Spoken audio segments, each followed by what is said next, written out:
18 December 2022 কাতারের আকাশের নিচে দাঁড়িয়ে পুরো পৃথিবী থমকে গিয়েছিল। লাখো মানুষের শ্বাস তখন এক জায়গায় আটকে, কারণ একজন মানুষ, একজন নাম, একটা স্বপ্ন আজ ইতিহাসের সামনে দাঁড়িয়ে 35 বছর বয়সে চোখে জল আর হাতে সোনালি ট্রফি নিয়ে লিওনেল মেসি যখন বিশ্বকাপ উঁচিয়ে ধরলেন, মনে হচ্ছিল ফুটবল আজ নিজের সবচেয়ে বড় ঋণটা শোধ করলো। কিন্তু প্রশ্ন একটাই, এই মুহূর্ত কি হঠাৎ করে এসেছে? একজন অসুস্থ, খাটো, দরিদ্র বালকের ভাগ্যে এত বড় রাজমুকুট কিভাবে এলো? আজ খেলার বিন্দুতে আমরা শুনবো এক জাদুকরের জন্ম থেকে এক রাজা হয়ে ওঠা সবচেয়ে আবেগময় গল্প।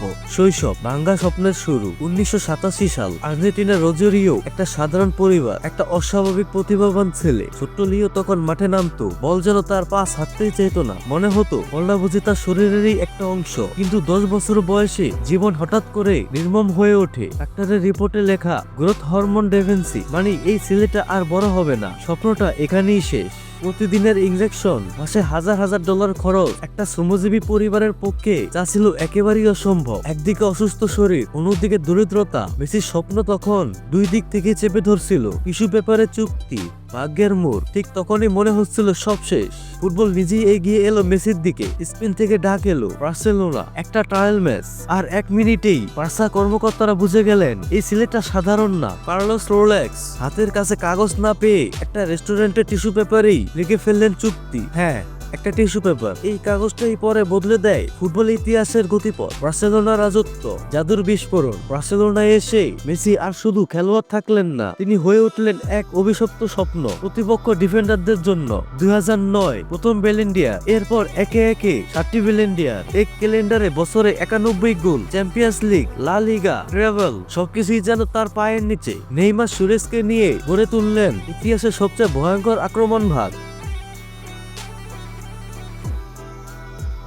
প্রতিটা গোল ছিল কবিতা, প্রতিটা অ্যাসিস্ট ছিল শিল্প। মাঠের বাইরে মেসি একজন মানুষ, কিন্তু জানেন কি এই মানুষটার সবচেয়ে বড় গুণ? তার গোল নয়। হাজার হাজার কোটি টাকার মালিক হয়েও তিনি থাকেন নীরব, নর্ম। একই শহরের প্রেম, শৈশবের বন্ধু, আন্তনেলা, রুকুঞ্জো। কোনো স্ক্যান্ডাল নয়, কোনো অহংকার নয়, শুধু পরিবার, ভালোবাসা আর ফুটবল। মেসি প্রমাণ করেছেন বিশ্বসেরা হওয়া যায় মানুষ হয়েই। জাতীয় দলের কান্না, ভেঙে পড়ার রাজা, ক্লাব ফুটবলের রাজা, কিন্তু দেশের জার্সিতে শুধু ব্যর্থতা। একের পর এক ফাইনালের হার। 2014 বিশ্বকাপ, কোপা আমেরিকা, হাত ছুঁয়ে আবার হারিয়ে যাওয়ার স্বপ্ন। 2016 সালে কান্না ভেজা চোখে বলেছিলেন আমি আর পাচ্ছি না। অবশ্য সেই ছবি আজও ভক্তদের চোখে কাটা হয়ে আছে। প্রত্যাবর্তন, অসমাপ্ত স্বপ্নের পূর্ণতা। কিন্তু কিংবদন্তিরা এভাবে হারিয়ে যায় না, ভক্তদের ভালোবাসা তাকে ফিরিয়ে আনে। 2021 কোপা আমেরিকার জয়, মেসির চোখে তখন শান্তি। আর তারপর 2022 কাতার বিশ্বকাপ, গোল, অ্যাসিস্ট, লিডারশিপ, একজন পরিপূর্ণ অধিনায়ক। ফাইনালে সেই মুহূর্তে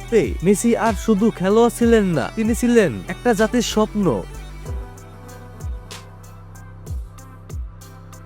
ইন্টার মায়ামি, শেষ অধ্যায়ের শুরু। ইউরোপ জয়ের পর মেসি গেলেন আমেরিকায়। ইন্টার মায়ামি একটা সাধারণ ক্লাব, এক লহমায় বদলে গেল। স্টেডিয়াম ভরলো, লিগের মান বদলে গেল। আর এখন একটাই প্রশ্ন, 2026 বিশ্বকাপ। মেসি কিছু বলেন না, দিন ধরে এগোন। কিন্তু ফুটবল প্রেমীরা জানে যতদিন তিনি মাঠে আছেন স্বপ্ন বেঁচে থাকবে। মেসির জীবন আমাদের শেখায় আপনি খাটো হতে পারেন, দরিদ্র হতে পারেন, অসুস্থ হতে পারেন, কিন্তু যদি স্বপ্নটা সত্যি হয় তাহলে পুরো পৃথিবী একদিন আপনার সামনে মাথা নত করবেই। এখন বলুন, আপনার কাছে মেসির জীবনের সবচেয়ে আবেগময় মুহূর্ত কোনটা? কমেন্টে না লিখে পারবেন? এরকম আরো ভিডিও পেতে সাবস্ক্রাইব করুন আর কমেন্টে আপনার মতামত জানান। তো নতুন ভিডিওর জন্য অপেক্ষা করুন। ততক্ষণ পর্যন্ত ভালো থাকুন, সুস্থ থাকুন। আল্লাহ হাফেজ।